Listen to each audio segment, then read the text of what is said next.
Imagine for a moment walking into your new home.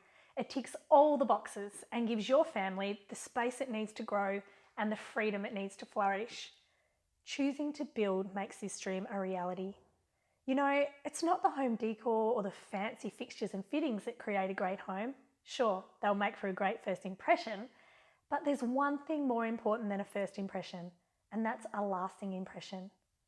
A great home starts with a great floor plan, and choosing the right floor plan is the most important step in this 5-step journey.